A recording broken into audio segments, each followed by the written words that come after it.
I'm seeing that it is 12 o'clock. Shall we get started? I think we have a few minutes of introductory stuff to get out of the way, and hopefully folks will trickle in as we move through that. Sure.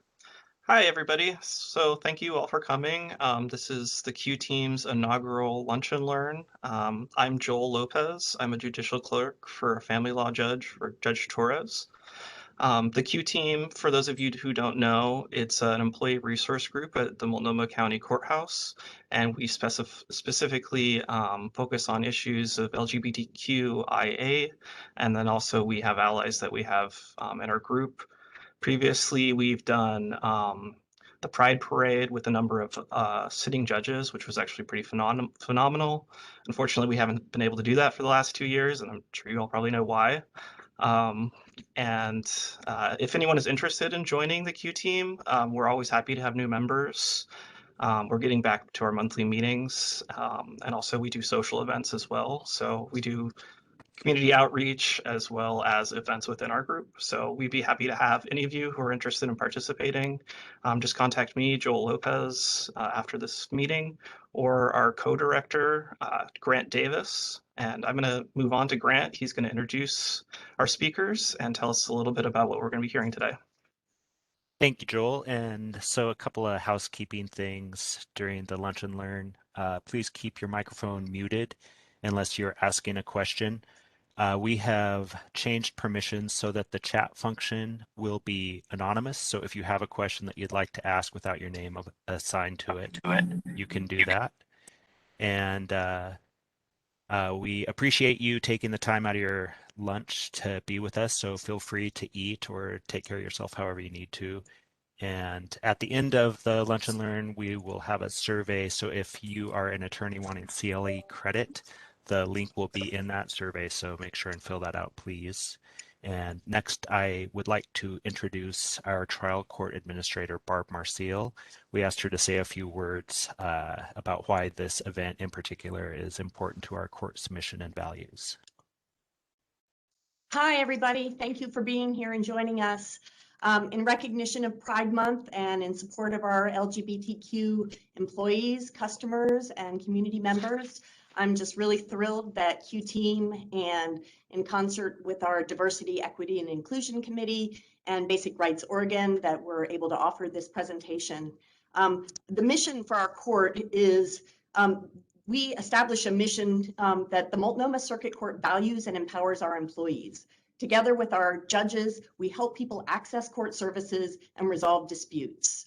And I think that the contents of this presentation and the tips and ideas expressed here will really both help to show that we do value you as our employees and that we value our customers, and we want to empower you to be more respectful and to know how to be more successful in communicating with the people you're trying to serve. So I hope that this presentation is really useful in all of your lives, and I really do expect that it will be. So thank you very much for taking the time, and thank you to Grant and Joel and Kieran for coming to present to us. Thank you so much. Thank you. All right, so I'll introduce our two presenters. First, I'm going to introduce Kieran. And Kieran Chase is a rural Midwestern transplant who is thrilled to now call Oregon home. As a teenager, Kieran leapt feet first into the LGBTQ movement, working as an organizer for the campaign to legalize same-sex marriage in Maine. Kieran continued this work in their early 20s, organizing in Rhode Island, Maryland, and Oregon. In fall 2013, Kieran settled at Reed College in Portland. While at Reed, Kieran was a dedicated advocate for the needs of transgender and gender nonconforming students. After graduating with a bachelor's degree in linguistics in 2017, Kieran began working with Basic Rights Oregon to continue to advocate for transgender Oregonians. As a transgender person from an isolated part of the country, Kieran is particularly passionate about building strong, powerful communities to support transgender people living in rural areas. And our other presenter today is Nora J. Broker. Nora is a Portland-based attorney with experience in labor, employment, and civil rights law. She is currently on hiatus from active practice, but worked most recently as an associate attorney at Bennett Hartman LLP. Nora There, Nora represented teachers and nurses unions in labor and licensure matters, as well as employees in civil rights litigation. She also maintained an active pro bono practice assisting trans people with identity document matters, particularly incarcerated trans people. She is a dedicated speaker and advocate on trans rights issues. She has presented CLEs for the Oregon State Bar, Oregon Department of Justice, and the Oregon Judicial Department, and has given educations and trainings for local civil rights organizations. She is currently a board member of OGALA, the LGBT Bar Association of Oregon, where she serves as Judiciary Committee Chair and Legislative Policy Chair. She was a founding co-chair of the Oregon Trans Law Caucus. As a legislative advocate, she helped to enact significant trans rights legislation in the 2017, 2019, and 2021 sessions of the Oregon Legislature Assembly. Nora graduated from Lewis and Clark Law School, magna cum laude, in 2015. As a law student, she served as a full-time extern for Justice Jack L. Landau of the Oregon Supreme Court. She also served as a summer law clerk at ACLU of Oregon. So I'll turn this over now to Kieran and Nora. All right. Well, thank you, Grant, and thanks for being here, everybody. We're really happy to get the chance to talk to you today. I know Kieran and I did present a couple years ago. Some of you may at your court, some of you may have been on that. Some of the materials today may be a little bit familiar. A lot of it will be new. So I hope that you'll all find this worth the while. I'm not sure if the materials have gone out. I wanted to say a word quickly on materials. Written materials are mostly a little bit extra credit. I know we were asked about signage and just kind of stuff like that. We have provided a few examples that the Basic Rights has used in the recent past. I should tip the cap to Judge Beth Allen for a role in developing a lot of materials for that stuff. Most of what's sent out to it goes a little bit beyond what we're going to be talking about today, but a little bit on substantive law on the recent Hollister Court of Appeals decision, which is sort of a groundbreaking non-binary recognition case here in Oregon. And then also I decided to share a law review article, not quite yet published, but with permission from the authors about basically what is a legal name anyway? Is that actually a thing that makes sense? And author Remy Green, just a really brilliant, amazing non-binary attorney based in New York, who just does a lot of great work in there, kind of bringing a lot of interesting analysis to kind of something that I think a lot of us take for granted, but is actually a really complicated topic. So I really encourage you to read that. But yeah, and so we're going to go through a few general areas, kind of more a little bit of trans issue familiarity, which I know people are coming to this with all kinds of different levels of experience and comfort and familiarity. We do a little bit more pivot to some practical inclusion tips for kind of just like how to navigate interpersonal situations and things like that. And then we're going to end with a segment that's kind of more geared towards court practice and sort of best practices to make a court process more inclusive. All right, and then so with that, I think I'll hand over to Kieran to get our first section started. Yeah. Thanks, Nora. So we have intro slides in here. I don't think we need to spend much time on them. We already were introduced. Thank you so much. But I did want to say just a couple things before we jump into our content. Yes, we can send out the slide deck. We tend to restrict that a bit, but we can send that out. Another question. So as was mentioned at the beginning, folks can submit anonymous messages in the chat to myself or Nora, or I believe Joel or Grant are also hosts. And we can collect those questions and answer them as they go. That's the way to ask questions that you don't want to have your name attached to. Beyond that, you are welcome to raise your hand, and when we see your hand up, we will invite you to come off mute and you can ask questions out loud. Do want to mention that this is being recorded and it will be uploaded to the court's YouTube, and there will be a private link that will get sent out to folks who couldn't make it today. So if you come off mute and ask a question, that question will end up being a part of that recording. With that, the last thing that I want to say is that if there are trans or gender non-conforming folks who are in this space today, this workshop welcomes your experience, your thoughts, your hopes for what we would cover today. You're welcome to message Nora or myself, and if there is something that you're really hoping to see covered, we will do our best to include that on the fly if we haven't already included it. You're also welcome to chime in with your own thoughts, raise your hand, and we'll call on you if that's something you feel excited to do. So just letting folks know that if these identities are representative of some of your experience, that experience is welcome here. With that, we'll jump in. We're going to do a really brief intro about gender. And this is really just to make sure that we all have some foundational shared language so that we can move forward using words that everyone understands the definitions of. A lot of this might be really familiar to some or most of you, and some of it might be new. The note that I want to make is that definitions, when we talk about these topics, are fairly flexible. This is an area of developing language. This is an area of language that we're still figuring out how to accurately describe people's lived experiences, and folks use the words that will feel best for them. And the way that I use and define a word for myself may not match the way that Nora uses a word for herself, or that one of you might use to describe yourself. So the key takeaway here is to have some flexibility with definitions and with understanding that folks will use words in different ways sometimes. With that, so initially I want to talk about, mouse is being weird today, but I want to talk a little bit about what our dominant societal assumptions about gender are, because we want to present a slightly different framework for thinking about gender, sex, sexual orientation.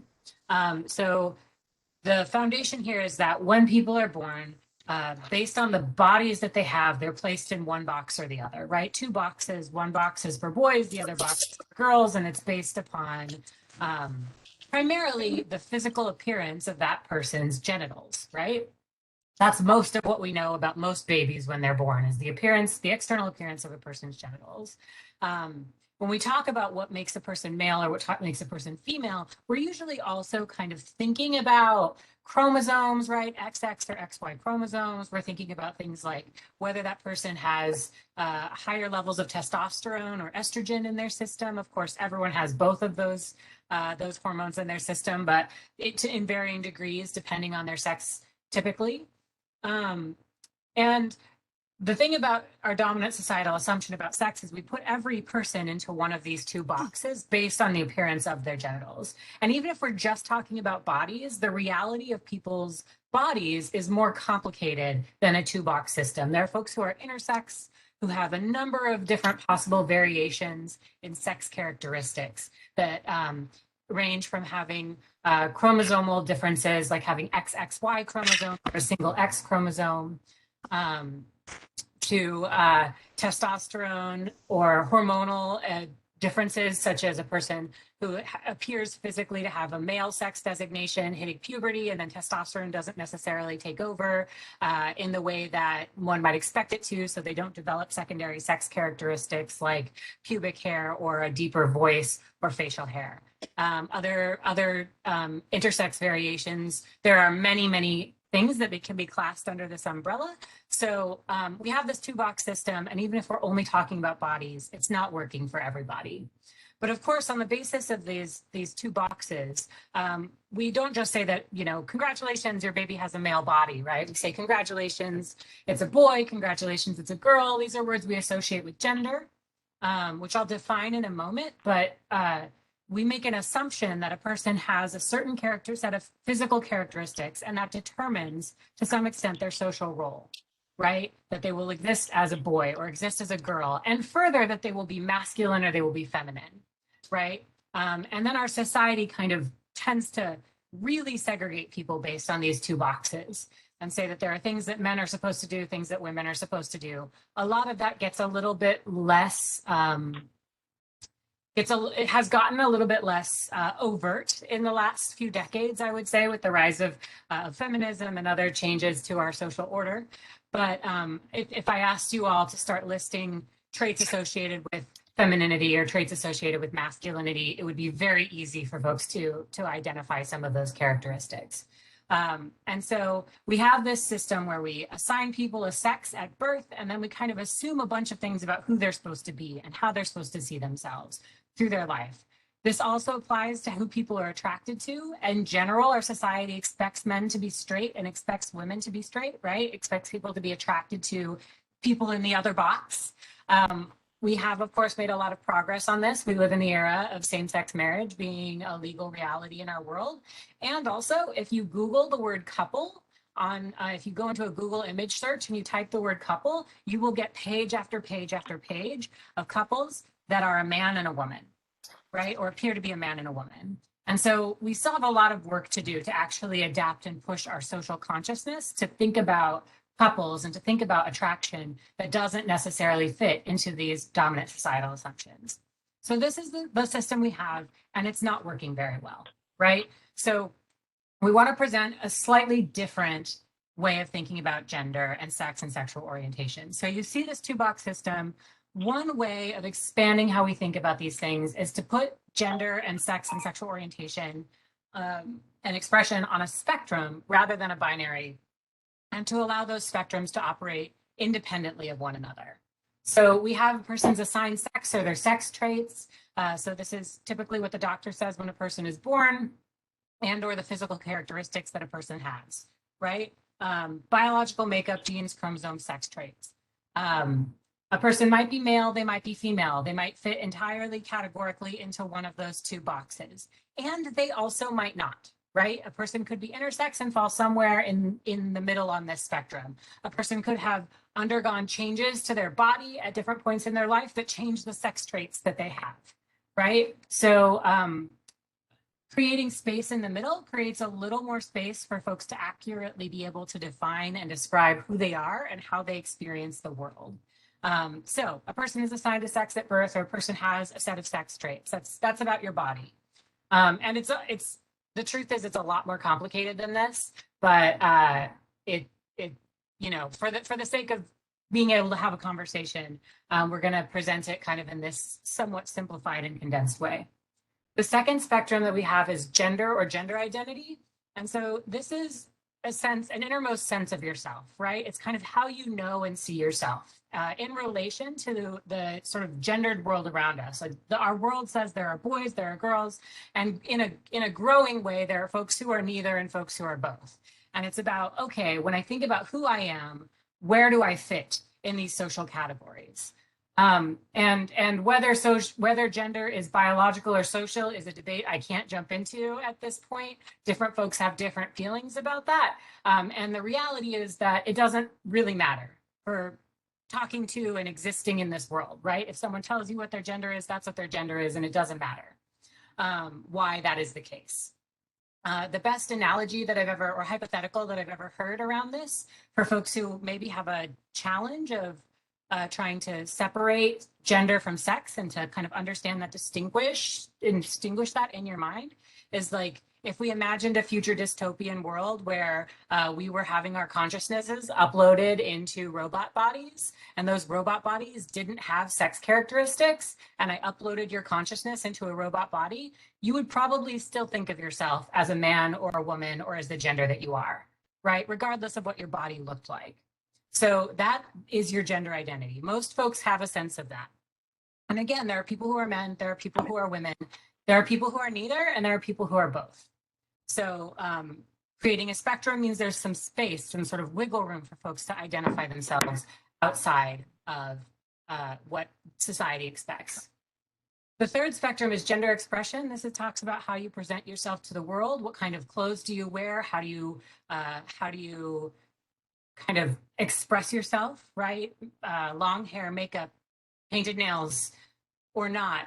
Do you take on masculine, like traditionally masculine, or roles you see as masculine in your life and in society, or not, right? This is self-defined and self-described. So if you see yourself as masculine, you put yourself at the masculine end of the spectrum, and vice versa. And importantly, all of these spectrums can operate independently of one another, right? So you can be a person who sees and understands yourself as a man who was assigned female at birth, right? And who is feminine, right? You can put yourself at different places on these spectrums, and they're not tied together in any kind of required or categorical way. And then the fourth is sexual orientation, right? This is about who you're attracted to. This is where words like gay and lesbian and bisexual and pansexual come into play, right? Are you attracted to men? Are you attracted to women? Are you attracted to a variety of people? There are a lot of different words for these things. Again, folks will use the words that feel best for them. So those are some definitions.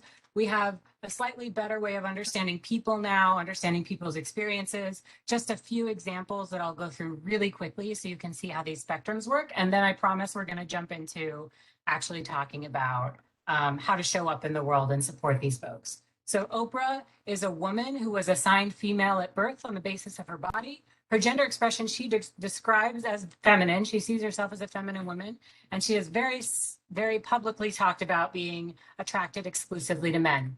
The words Oprah uses to describe herself, or could use to describe herself, are cisgender and straight. Straight meaning she is a woman who is attracted to men, right? That's familiar language. Cisgender is a word that means that a person's assigned sex aligns with their gender identity. So the doctor looked at your body when you were born, said, congratulations, it's a girl, and that's always felt true for you. The word to describe that is cisgender. Cis means on the same side as, so folks who are cisgender are on the same side of the spectrum as their assigned sex. This describes probably like somewhere between 90 and 99% of human beings in our social world, but okay, this describes a lot of us, a lot of people. Sorry, I say us, but it doesn't describe me. This describes a lot of folks. And if we did not have a word for the experience of being cisgender, we would end up in a world where we would have transgender people and folks who are considered normal, right? And I have to tell you, it doesn't feel good to be on the other side of normal. So the word cisgender is about actually being able to accurately describe the experiences of everyone. And so that's why we have this word and why this word exists. Laverne Cox is a transgender woman. She's a really well-known advocate in our community. She's an actress who performed on Orange is the New Black. Several years back, she was the first transgender person that we know of to be featured on the cover of Time magazine. She was assigned male at birth. And from a very early age, Laverne describes having known herself to be a woman, right? So the doctor said one thing when she was born on the basis of what her body looked like, and that turned out not to be true for her. She understands herself to be a woman. Her gender expression, similar to Oprah, she describes herself as feminine, and she sees and operates in the world in a manner that she perceives to be feminine. Her sexual orientation is that of being attracted to men. And so these things we can put together that she's a straight transgender woman. Trans, the prefix, means across from. In the case of Laverne Cox, it's very easy to see where that comes from, right? Was assigned male at birth, and she's a woman. And so her gender identity is across from her assigned sex. Transgender is actually an umbrella term that means that your assigned sex is not the same as your gender identity. So whatever the doctor said on the basis of your body when you were born turned out to not be accurate, or at least not wholly accurate. There are lots of different ways for folks to show up in the world as transgender. And this is one way to do that. We call Laverne straight, and she identifies herself as straight because she is a woman who is exclusively attracted to men, right? This can be confusing for some folks because she was assigned male at birth, but we're always gonna lean into, and this is like a really big takeaway from this training and from thinking and learning how to be an ally, that some designation that a doctor made when a person was born on the basis of their body that turned out to not be true for them is never where we're going to focus our energy and attention. We're always going to focus our energy and attention on who a person knows themselves to be. So Laverne is a woman who is exclusively attracted to men. She is a straight woman. Someone asked I think the question is why we have attracted to men when there's the female, woman, and feminine up here and not attracted to women, because, well, it has to do with like, this is the side that we kind of, our society expects people to fall on. These things tend to line up with each other in our social order, or in our social set of expectations. So that's why we have the spectrum aligned that way. Our next person is Sam Smith. This is our last example. Sam Smith is a musician who came out as non-binary several years ago, or a few years ago now. Sam Smith was assigned male at birth, and their understanding of their gender identity and their gendered experience, what they say is that I am neither a man nor a woman. I float somewhere in between. So I've put Sam Smith in a cloud floating in the middle here. This is one way a person might show up as non-binary. Non-binary means neither exclusively a man nor exclusively a woman. So there are, again, a lot of different ways for folks to show up as non-binary. Many non-binary folks also use the word transgender to describe their experience, because they're not, as you can see, Sam Smith's gender identity not lined up with their sex assigned at birth.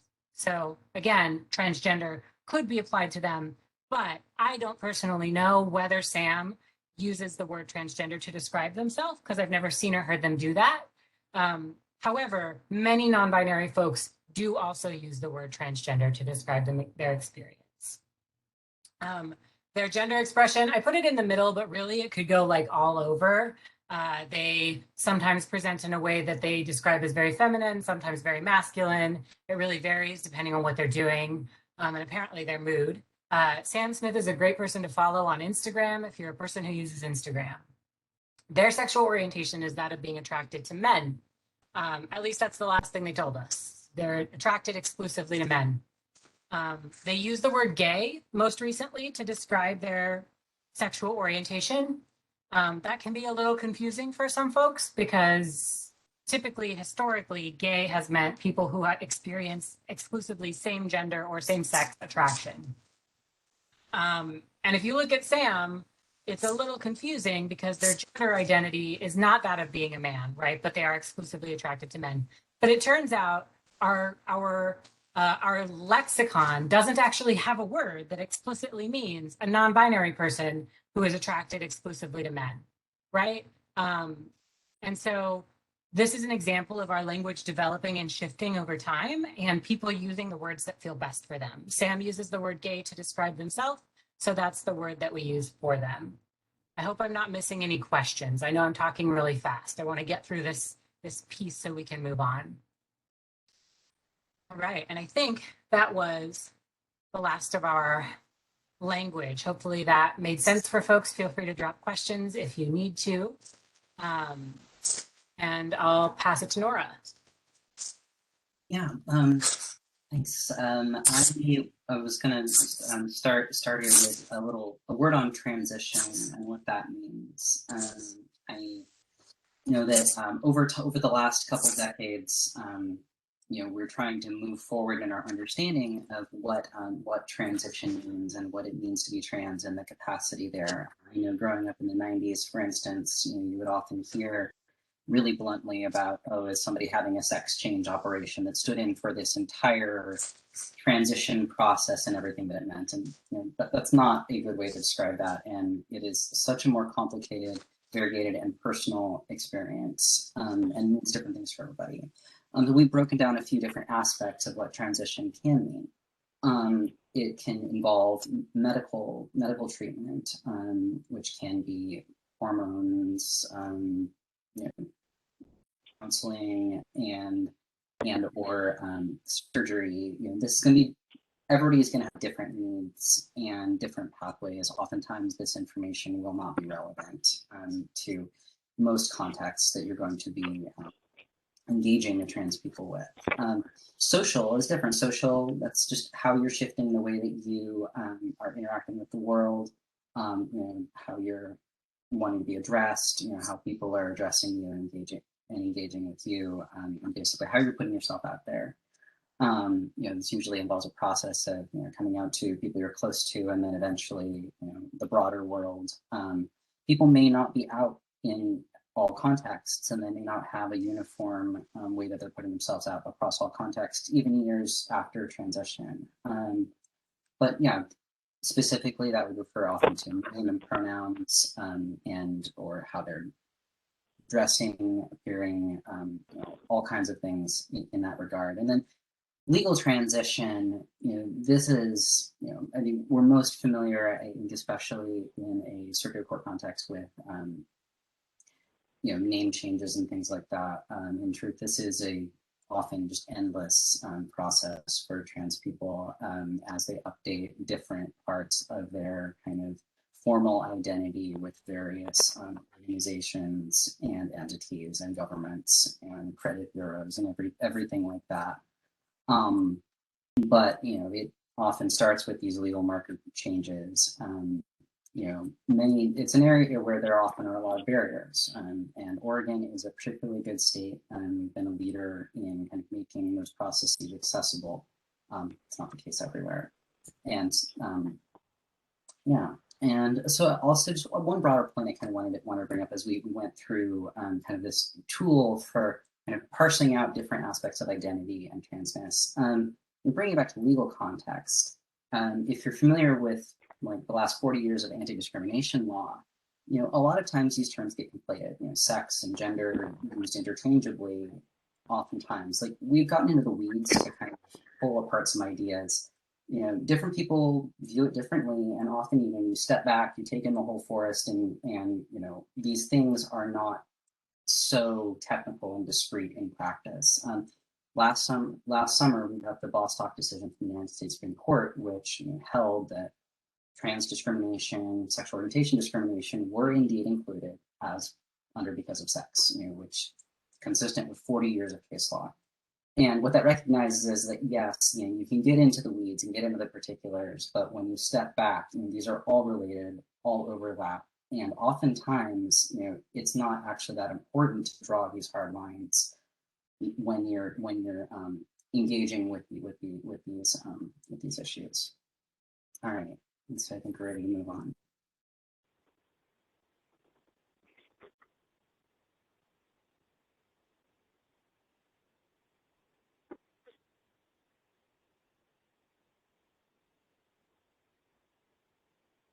I was muted. I was just talking into the void. I should be better at this by now. But what I wanted to make one more point about legal transition, which is that different entities at different levels, national, state, and local, well, not so much local, but national and federal and state, regulate and have different rules about the process of legal transition. So the process for changing a name in Oregon is and getting your updated driver's license is different from and wholly unrelated in most ways to the process for updating a name and gender marker to get a new passport. And sometimes you need a court order, and sometimes you need a doctor's letter, and sometimes it's just not possible at all. And so a point that I want to make, and Nora said that this is kind of an unending process. I'm a person who is transgender and has been out living my life for 10 years. And I'm a person who helps other people navigate this process really regularly. And my birth certificate doesn't match my driver's license and doesn't match my passport. So as a person who's like exceptionally well resourced and not facing the financial barriers, not facing barriers related to having a record of having been in prison or having a felony conviction, as a person with none of that, I am a person who has not been able to legally get myself to a place of consistent documentation across the board. And so if you can imagine what that means for folks who do have more barriers, whether they're minors, whether they have a record, whether they're, you know, living in a different state or don't have the financial resources to go through this process, it's just something that I like to really highlight, that process has so many barriers for so many people. And then I'll jump forward. All right, so I think as Nora said, we're going to, oh no, this is you, I apologize. Well, so we were going to just spend a little more time talking about kind of the interpersonal skills and allyship, and kind of just get a little more into, you know, issues that can arise and, you know, things to keep in mind as you're kind of trying to become more familiar with engaging with trans people, just kind of understand where trans people are coming from and navigating issues around that to kind of create a more inclusive environment. So I think on the next slide that there might be, if you kind of are mostly familiar with these issues from like the national news or like mainstream discussion, you might think that the concerns about that trans people have are like bathrooms and pronouns, and that's what trans people's lives are all about. It tends to be what most people have heard about and are familiar with. The reality is more like this. There's all kinds of issues that can arise and that people are facing on a daily basis related to being trans in some way or other. Some of these are direct practical impediments. A lot of this is the intersection of transness with other systems. A lot of it can be very intersectional too, around issues like racism, issues of class, and other issues like that. You might be engaging with somebody around pronouns and bathrooms. They have just stepped in from the life where really they're thinking about all this stuff. It's not the be all end all of kind of what they're dealing with, and often it's kind of a minor thing that just helps you get through all this. But yeah.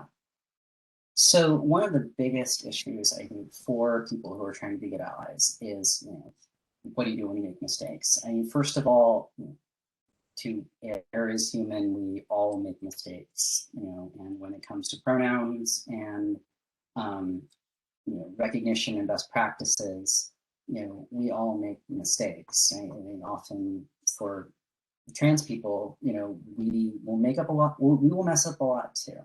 And so I mean, it can be a lot of anxiety. It's built up as this really, there's a lot of weight that's been built into this for a lot of people. It can become intimidating, can become mystified, and people can get really anxious about, oh no, I don't want to mess up. What do I do? First of all, we all do. It's not ultimately, in the grand scheme of things, in itself, a huge deal. Like, we go back to the previous slide. You might have messed up a pronoun. Someone's coming in from all these other, things that they've had happening. They, might be the 30th time that day, that day that had happened. Like, it's not, it is a discrete thing. It is okay to make mistakes, and that's something that we want to say. We want to make clear, in that sort of taking some of the pressure off, demystifying it, making it more accessible.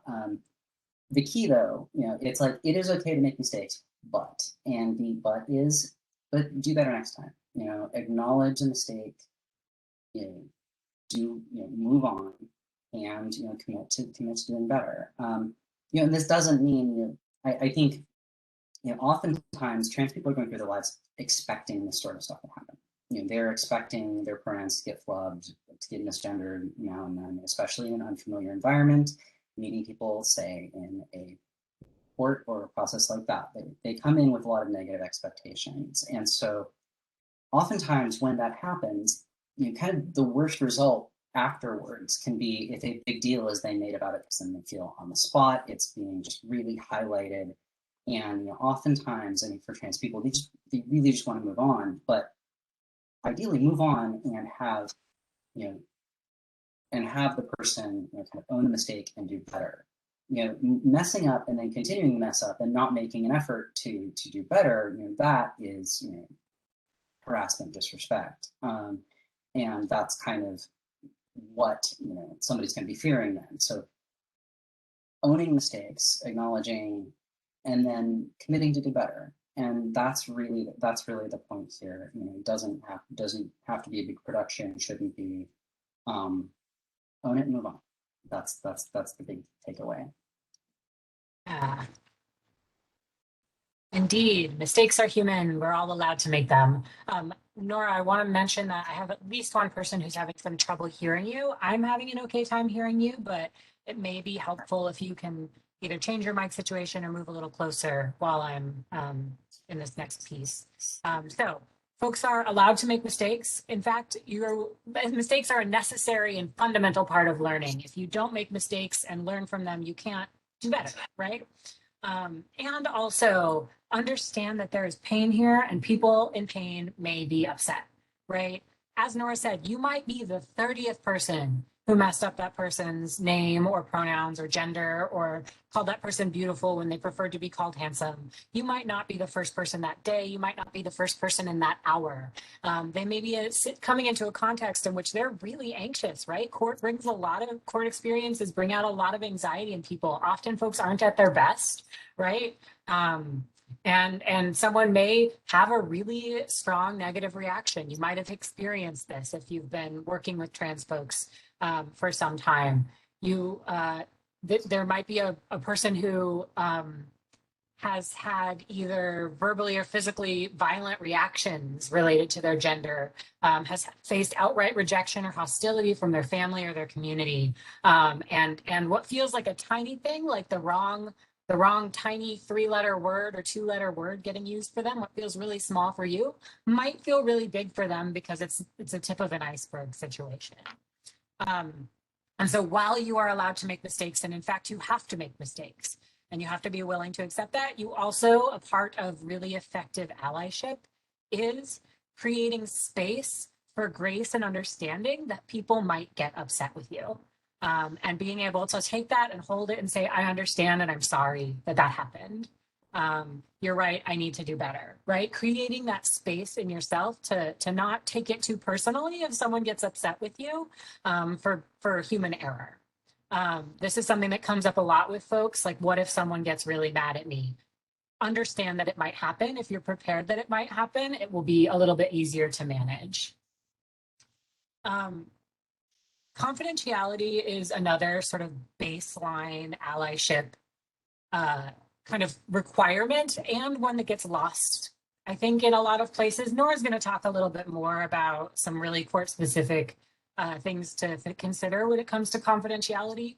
But just interpersonally, I think because we live in a world where we're saying things like ask people for their pronouns and use the right pronouns for people and make sure you're calling people by the right name and maybe their name has changed and you're maybe correcting people on a person's name, it can be really, I think, easy, or it can happen pretty easily that you might accidentally reveal that someone is transgender to someone who didn't know that previously. And doing everything that you can to make sure that if you are revealing that a person is transgender to someone, that person, the transgender person, knows that it's happening and is okay with it. Trans folks are regularly faced with violent or aggressive or hostile reactions when our identities are revealed. Folks might have seen something called the LGBTQ panic defense ban that just passed in the Oregon legislature, which relates to people who commit violence against transgender and other LGBTQ folks. But I will be honest and say that this legislation is a lot about transgender women specifically. And a legal defense that's been used in different places across the country where a person says, well, I found out that they were transgender and I panicked. And that is the reason for the violence that occurred. And because trans folks are used to or exist in a world where this is a reality of our lives sometimes, making sure that we have a say over when someone finds out who we are, right? This is a critical, really foundational part of allyship. If there's a person who a transgender person hasn't come out to, and that seems strange to you because they're really close to that person, there's probably a good reason that has happened or that hasn't happened yet. Moving forward here, this is someone asked us or we were asked to give some really scripted, like, what can I do? What are the words that I can say? And Nora's going to talk more a little bit later about in context where you're in a courtroom. But this is sort of more for the folks who are doing customer service, more for the folks who are talking to folks who are coming into the courthouse or who are calling you. A good best practice to develop is to work toward reducing the gendered words and phrases you use on strangers and on mixed groups. If you don't know how a person wants to be referred to, then you need to be careful to not refer to them using words that might feel terrible, right? And this helps transgender and gender nonconforming folks. It also helps people who hate being called ma'am, right? There are a lot of women who hate being called ma'am. And so this is a practice that is, I think it's good to have in the back of your mind as a thing to kind of constantly be working on in a gentle way. It's not the number one most important allyship tool that you have. Calling people their right name and calling people their right pronouns when they've asked you to do so, that's the thing you need to be focusing on really, really intentionally. This is sort of a back of mind thing. So I've got a couple of examples here of different linguistic tricks or movements that you can make, working on saying, not avoiding things like ladies and gentlemen, thinking about how you refer to girl groups, not saying guys and gals or whatever. I don't think most folks in a courtroom would say guys and gals, but you can say distinguished guests or welcome everybody. You can try to work in phrases that don't assume that everyone in the room is a man or a woman. Referring to people based not on an assumption about their gender, but based on something about what they're wearing or something about their physical appearance, that can be a helpful tool for folks who are like, oh, there are two people walking in, one appears to me to be a man and one appears to me to be a woman, and I'm talking about the woman over there, right? That's really common. And also for folks who are commonly being called a woman and maybe they're not a woman, that can feel really hard, right? Constantly being called something that you're not. And so working towards saying, the person wearing the white scarf, the taller person, trying to move toward removing gendered language. Sir and ma'am, I think, are probably the toughest thing, the thing people have the hardest time with, stopping using sir and ma'am. Because that feels disrespectful, right? I can also say if a person has told you that they're fine with being called sir or ma'am, or if you have a chance to ask and check in, like saying, excuse me, sir, oh, is sir okay? And then them saying yes or no, right? I'm not saying you have to get rid of these words entirely. I'm just saying that for someone who gets called, as someone who, if I talk to you on the phone, this has actually happened to me calling the Multnomah County Courthouse, that I have called and been called ma'am all the way through my conversation. And I'm at a point in my life where that's mostly amusing to me because it happens all the time. But I really wish I lived in a world where people didn't assume that I was a woman because my voice is higher pitched. So this is a way to just make sure you're being accurate with what folks are saying, or with what you're saying to describe people. Another allyship tool that I like to bring forward is that I think that if you're in a courtroom or if you're in just living your life and someone is constantly calling someone by the wrong name or the wrong gender pronoun, and you want to correct them, assuming that the person who they're referring to is okay with it, let them know that they're using the wrong name or the wrong pronoun. Try to catch people in that way and be helpful. But this is really about your mindset. People don't like being corrected. People don't like being told that they've made a mistake or that they're wrong.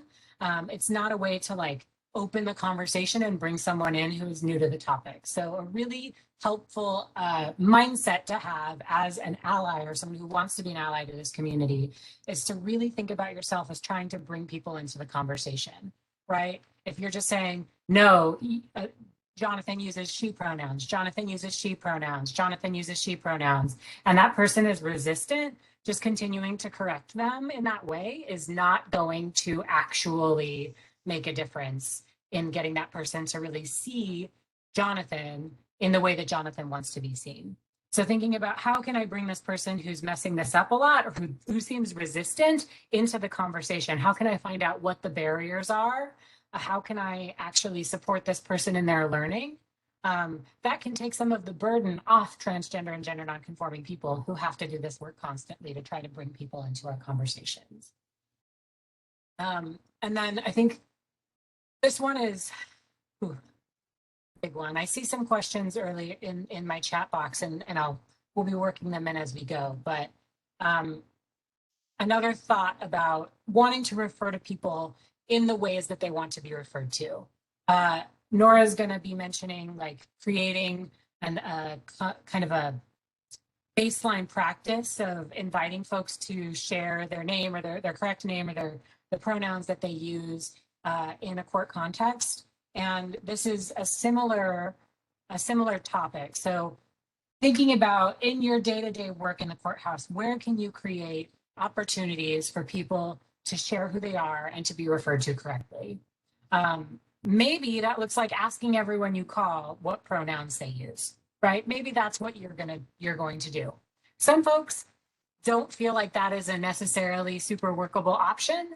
That there will be people who might call in who might get upset about being asked that question, right? Or how dare you assume that I'm not a man, or how dare you assume that I'm not a woman? That's really real, right? And so you can decide if you feel like you are in a place where you want to handle those conversations in that way. Another option is to think about, okay, how can I create opportunities for folks to tell me who they are without requiring or without creating kind of potentially hostile reactions from folks who are not interested in this topic or in supporting transgender people or in normalizing pronouns, right? Because that's very real. There are folks who are just not going to be interested in that. And I want you all to have successful conversations with people.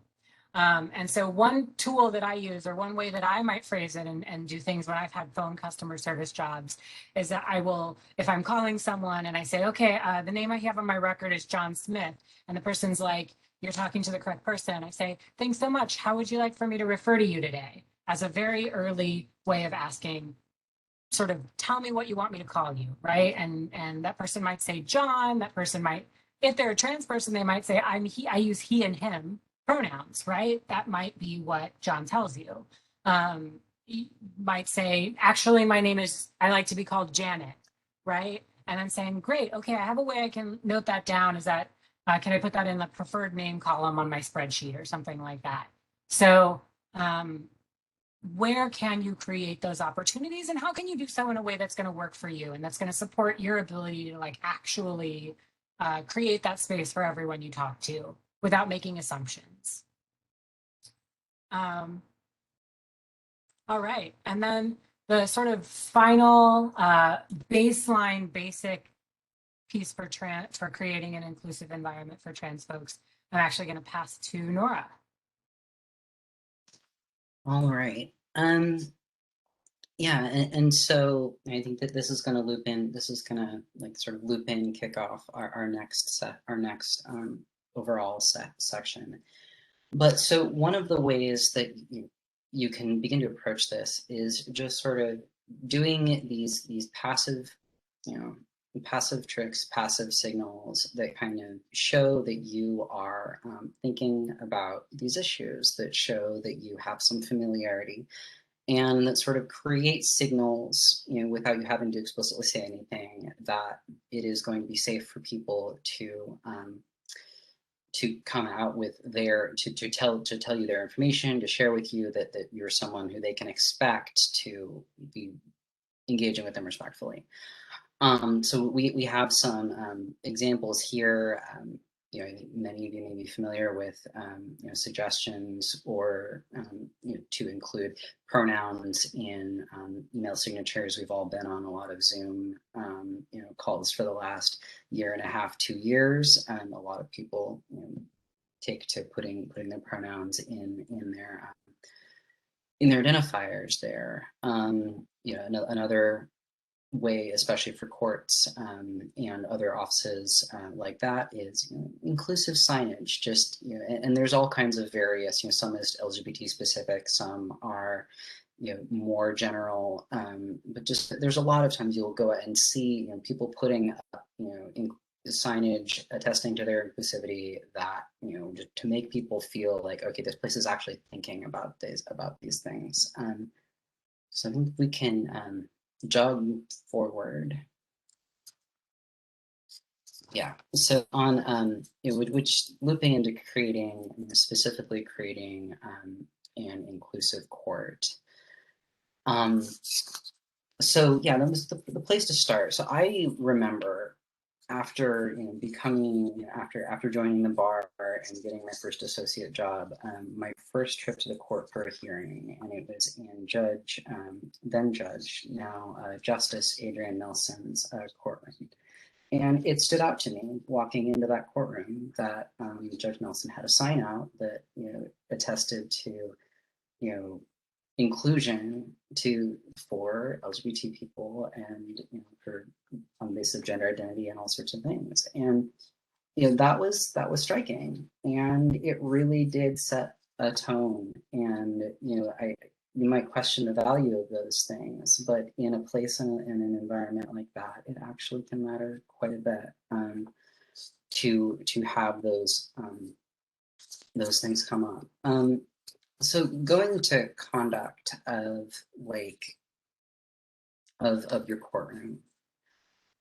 So I wanted to start, with the actual rules here. And under the Oregon Judicial Code, the judges and staff are all familiar with these rules of impartiality and fairness. They include rules to avoid manifesting bias or prejudice and harassment are on all sorts of different categories, but specifically including gender identity, sexual orientation, sex, and all that. And it really establishes that there is an affirmative duty to make a courtroom inclusive. And I think in here, so I always come back to, as an employment attorney, you deal a lot with questions of like, what is harassment? And often, a hostile environment being one where somebody feels that,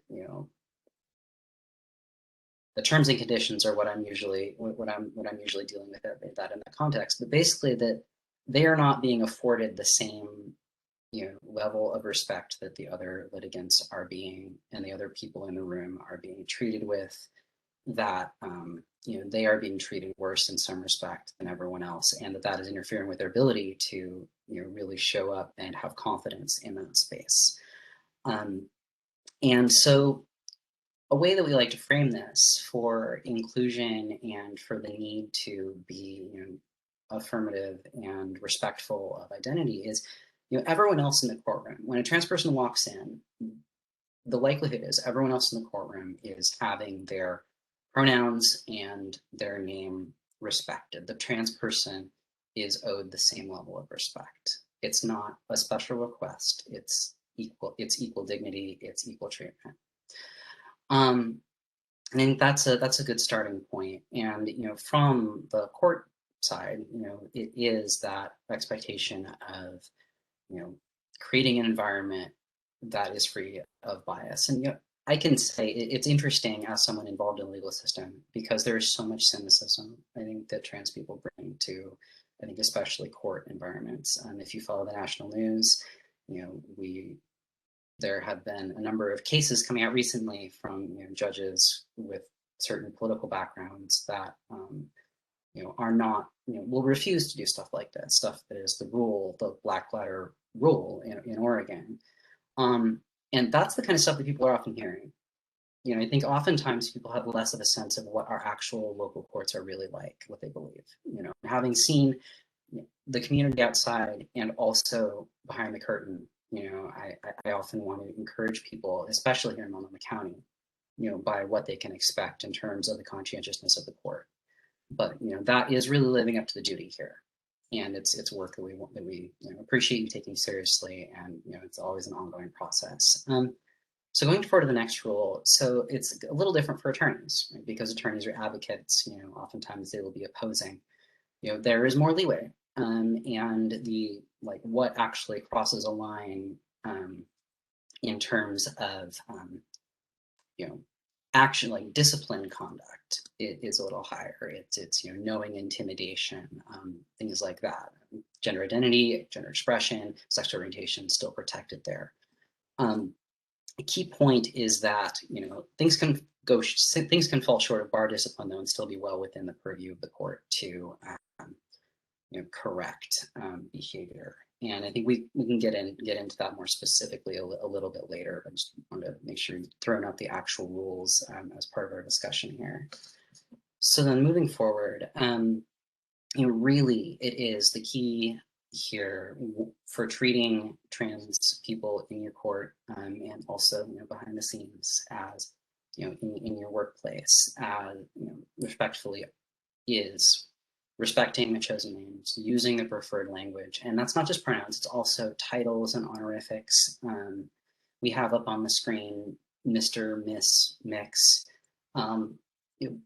There are other titles too that can be really significant to people. I think especially someone who has earned a PhD and has earned the title of doctor, that can be a very gendered aspect in terms of women disproportionately being disrespected and having those things disregarded. It can mean a lot, and those things being recognized too. And then just general affirming language, we've spent a lot of time talking about that already.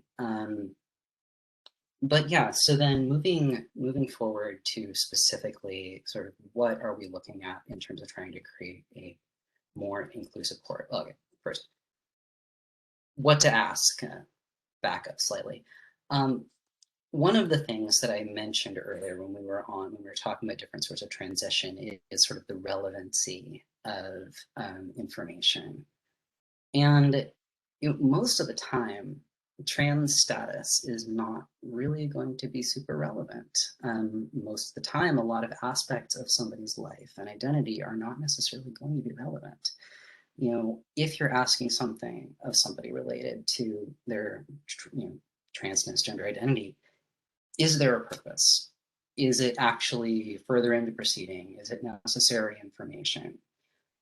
We are talking generally here today about information that is going to lead to correctly, respectfully treating people. But a lot of these other aspects of life and transition, there's so much that is just not going to be relevant when you're in court. We are focusing on that communication piece, but especially things related to medical history, social history, a lot of these things. The person, you're creating opportunities for people to tell you what you need to know to communicate effectively in that context. Most of the other things can just be left alone and shouldn't really be brought up unless there's a real purpose there. All right, so then on to the next. So in terms of affirming process, we were talking a bit about sort of setting an environment.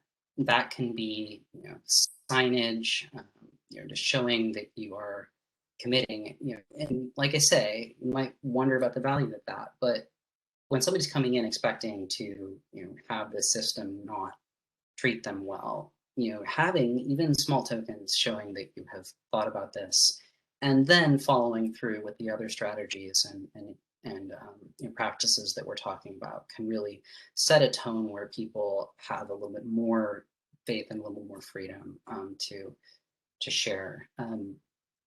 One of the ways you can do that as well. So sharing your pronouns as well in signage in the courtroom, things like that. I want to mention, I'll talk a little bit more about the voluntary nature and why voluntary is good. But as a best practice, as a signal, it is a good thing to do if you can incorporate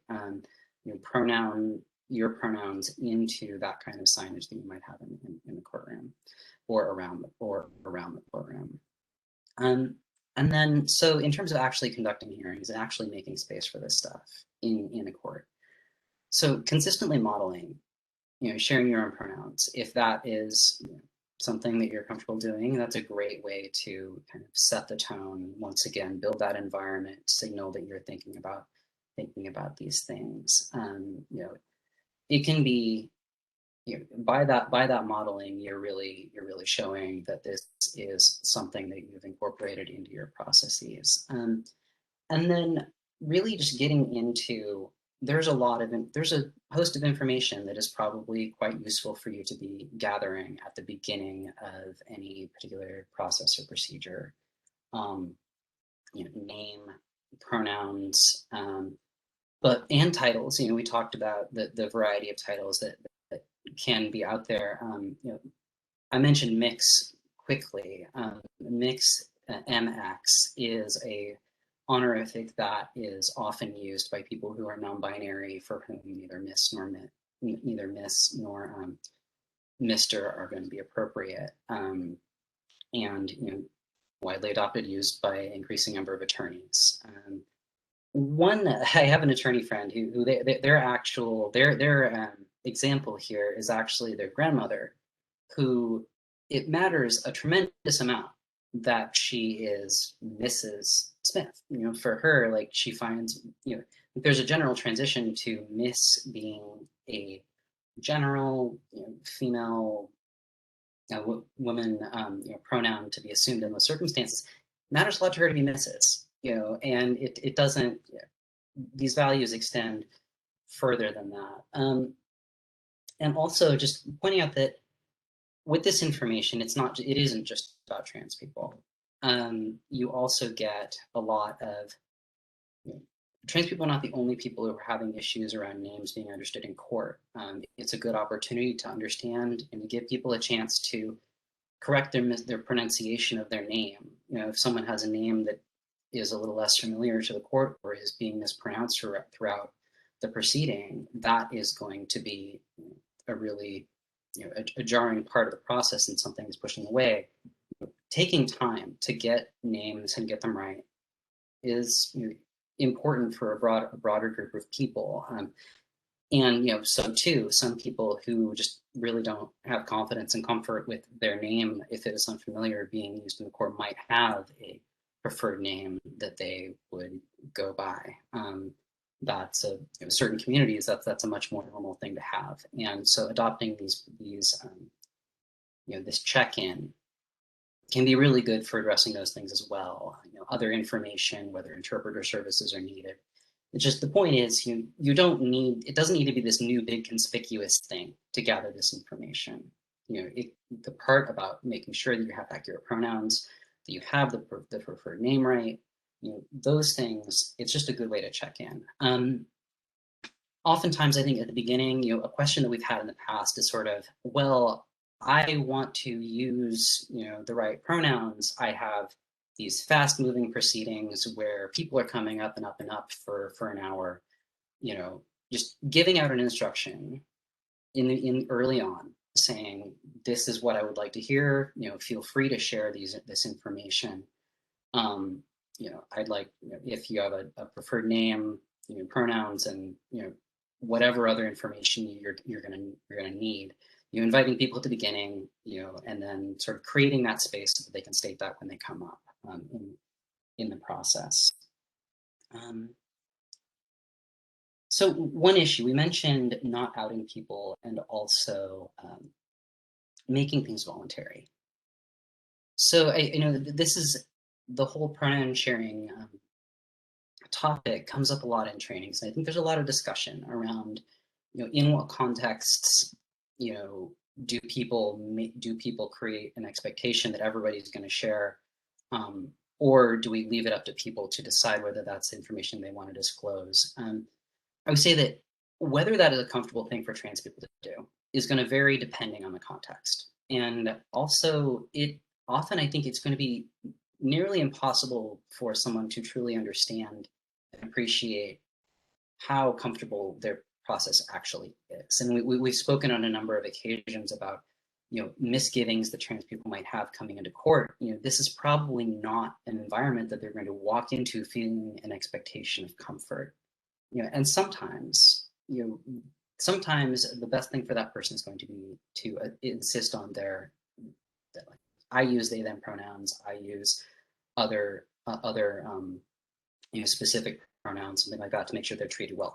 Other times, they may not want to bring that up. They might want to be conservative. They might want to keep that to themselves. And they might want to just rest on the assumptions that people make.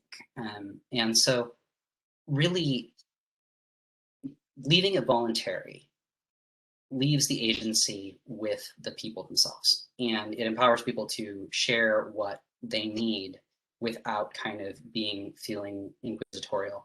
In British Columbia, they recently passed a rule in court kind of mandating everybody being asked their pronouns. And we talk about that among trans attorneys here in Oregon, and I see a lot of hesitancy and a lot of misgiving about the sort of mandatory approach. And really, it is about agency, and it is about leaving it in the hands of a trans person to say, I feel comfortable sharing this information, or I'm not going to be sharing that information at this point in time. Examples and modeling. So I use, if anybody noted on my title card at the very beginning, it said she, her, and they, them. I do use both pronouns, but really generally in different contexts, and professionally, I pretty much don't use they, them. I also don't usually like to affirmatively state that I use she, her. They, them, pretty much exclusively at home. That's what my immediate family is using. But as a professional, I previously represented a lot of teachers, for instance, and I get referred people all over the state. And they come from all kinds of different backgrounds. Employment clients, you get all kinds of different politics and backgrounds and assumptions and comfort levels. And for me, it made sense in those contexts to just not broach anything that would even get people thinking about transness. And just rest on people's assumptions and just not have that be something they're thinking about at all. That's a personal comfort thing. I know a number of other trans attorneys who are in different stages of outness, and this loops back to what Kieran mentioned, back to don't out people. We have dozens of trans attorneys, law students, clerks here in Oregon of all kinds of levels of outness. Some people are completely, we often call it stealth when someone is not publicly known to be trans and is trying to keep it that way. Some are conditionally out. They will be very open in certain contexts, but in their professional life, they really aren't. And it is really important to respect that judgment and that agency, to let people, try to the best that they can to control, how they are known and how they are seen in that way. So the first year when I started practice, I joined the bar in 2016, started my first firm job in January 2017.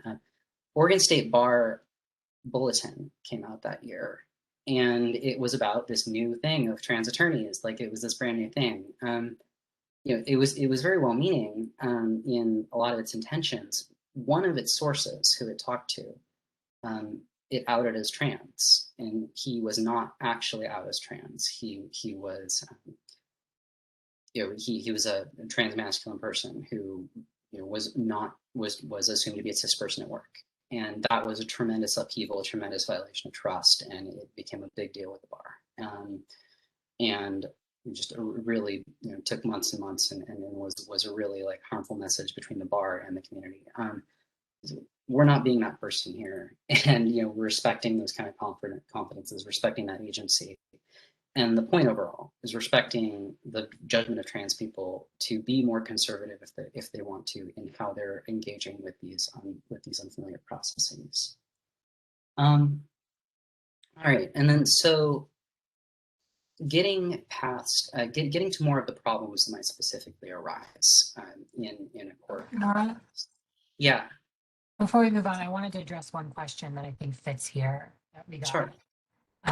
Which was, there are folks who have a really hard time remembering names or remembering pronouns. Like, there are just people, I'm a person who has trouble remembering names when people tell them to me.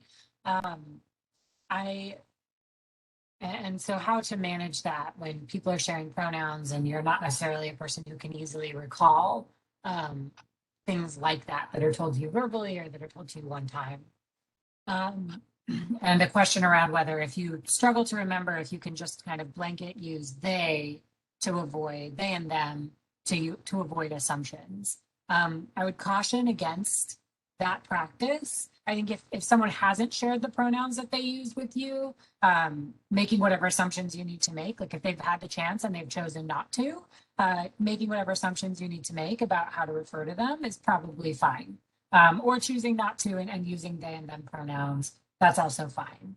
But if a person has shared that they would like to be referred to in a specific way and you then proceed to refer to them not in that manner, you're signaling that it can signal that the offer for them to share was not genuine or not intentionally created. And so we talk about this in a lot of different contexts, but it's really critical that this doesn't end up feeling performative. I can say that it actually does more harm than good if I go into my doctor's office and there's a form where I'm allowed to put that I use they, them pronouns and that I have a different legal name. And then I submit that form and then people proceed to not use those words to refer to me. It actually does more harm than if no expectation had been created.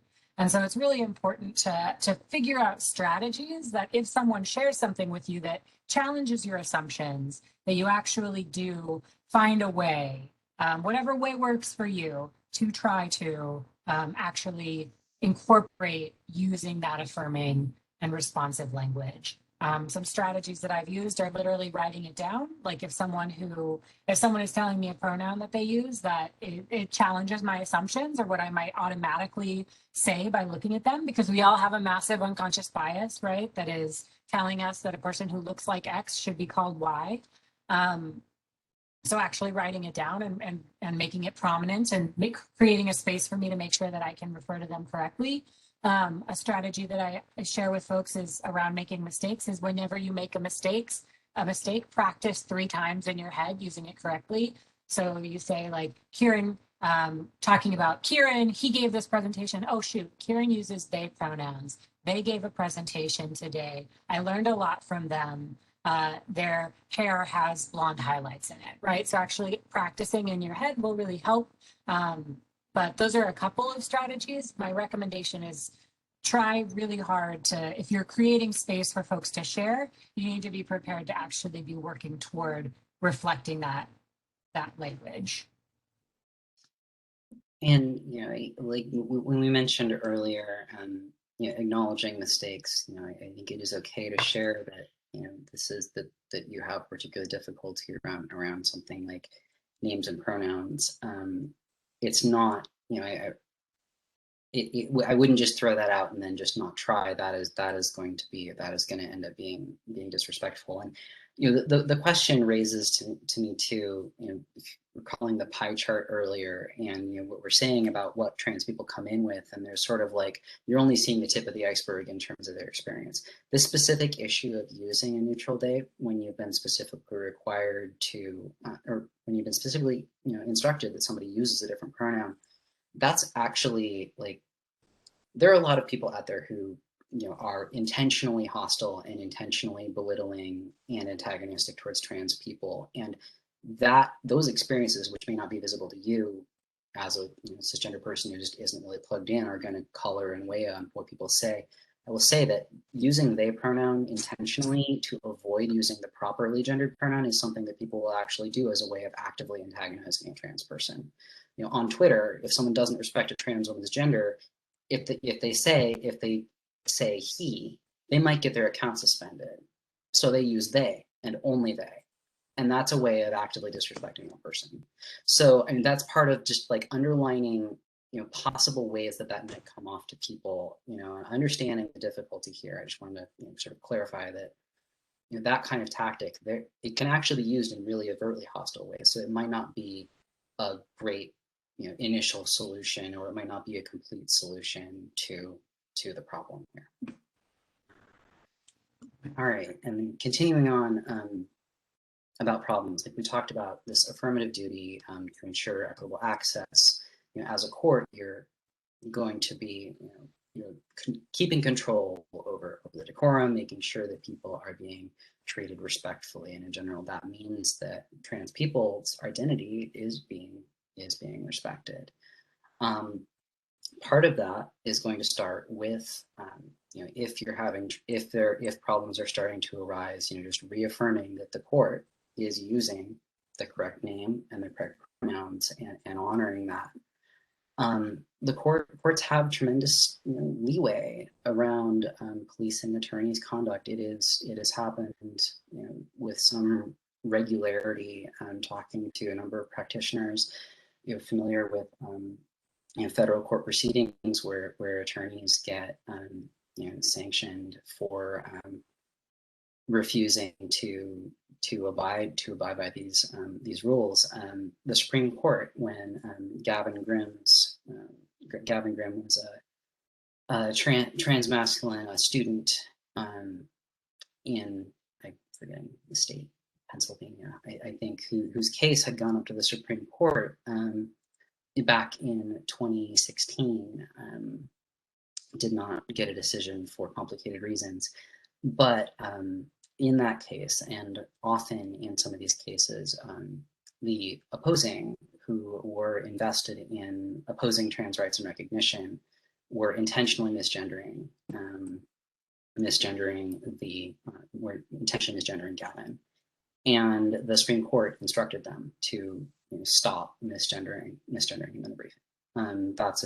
It's a common thing to see courts do. And yeah, I should say, as we were going over kind of what was going to be most helpful here, I believe that we heard some, that it sounded as if the family law department in particular kind of has these kind of things down and has a pretty good experience here.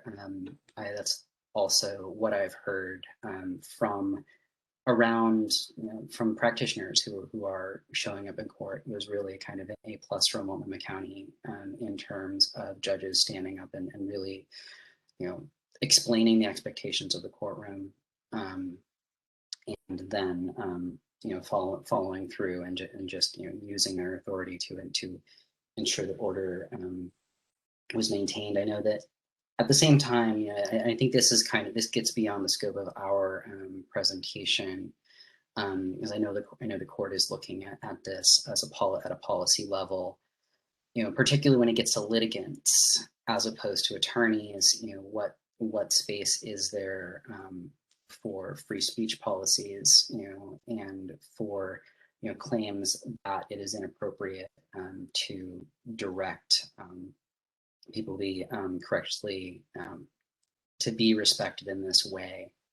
I think one broad thing that I like to point out about this is that, thinking back about the rule that we posted, each of those criteria are on equal footing. I think oftentimes we talk about these sort of issues, and when these sort of discussions come up around people claiming a right to be disrespectful, that there can be this assertion almost that certain characteristics are more permissible to be disrespectful towards, certain beliefs are more worthy of respect. And I would just say, at the first instance, consider a counterfactual. If somebody was being disrespected on a basis other than gender, sexual orientation, gender identity, trans status, and sexual orientation, if they were a cisgender person subject to disrespect on the basis of sex, if it's race or disability or something like that, are you looking at this differently? Are you feeling more empowered to step in? Once again, equal dignity for everyone, equal characteristics. In terms of specific intervention, I think that does kind of come down to a certain court style. Talking to practitioners, it's interesting. Sort of the further I get from Oregon, the more people can be in favor of direct confrontation in court, as opposed to having a private conversation. And like we said earlier, bringing people in, not necessarily assuming that somebody is being really intentionally antagonistic, but just explaining, we respect everyone in this court. Everyone is entitled to equal respect. That is the rule. These expectations that we use people's correct, name and pronouns and everything is just part of our baseline expectation of respect and creating, that kind of environment. And so the expectation is this, sharing that either privately, if that is going to seem more effective, or in the rest of the proceeding. So one thing that was brought up too, and this is sort of a, it was almost hard for me to picture, but I'm going to trust you all that this actually happens, where people were mocking the idea of pronoun sharing and using claims to use a certain set of pronouns as like a joke or to disrespect the notion of respecting pronouns. I should say, I don't know that we got into this tremendously before, but the most common pronouns you're going to be familiar with are going to be she and her, and they becoming far more recognized. Say that those are not the only earnest, genuine pronouns that people will use. That people actually can have all sorts of pronouns that are right for them. And that in some ways, sort of the adoption of they, them is a little bit of a compromise, as people have been sort of working out, like, how can we create space for people in a way that is workable? At the same time, not everyone is going to be comfortable with they, them, including people who use different pronouns. So mere unfamiliarity, I would not use that. I would not take from that somebody is playing games or being disrespectful. I think you really need more than simple unfamiliarity. And concrete examples. So one of the main sets of pronouns beyond she, he, they would be z and here, which is sort of like a little bit of a mashing together pre-existing ones, often spelled Z-I-E-H-I-R.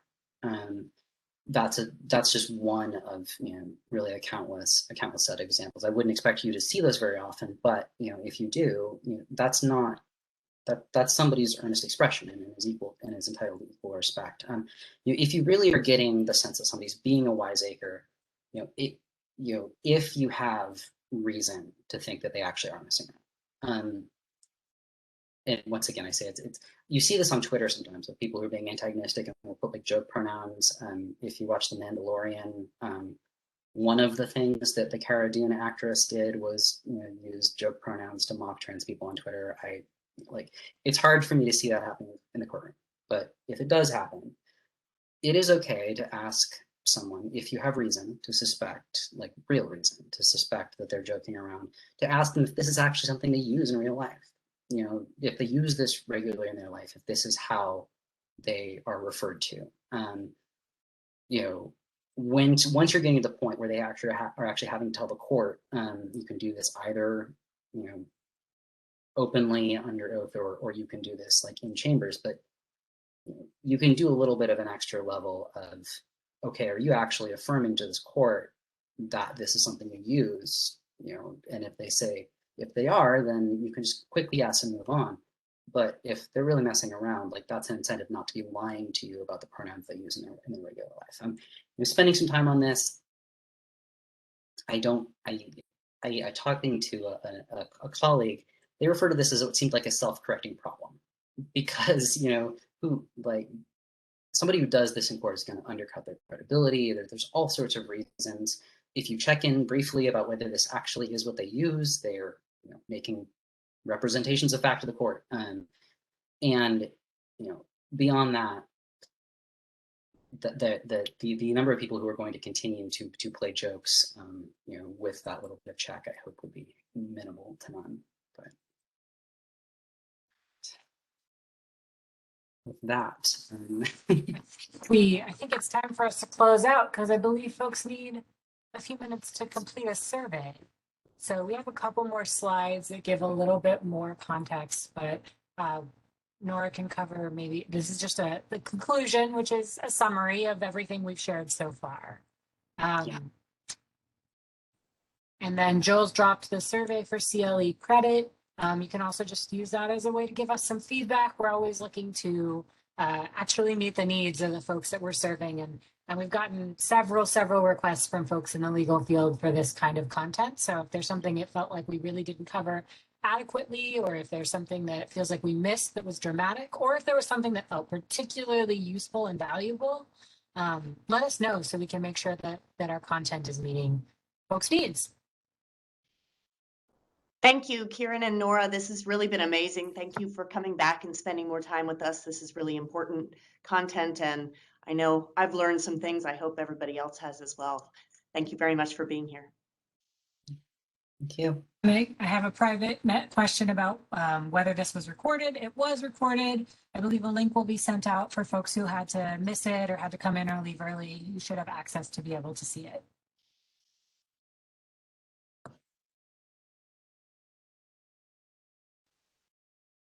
Thank you so much. It was really great presentation. Thanks for your time. Thanks for helping us at the court. Thanks for supporting trans folks and having equal access to the justice system. Yeah. Thank you.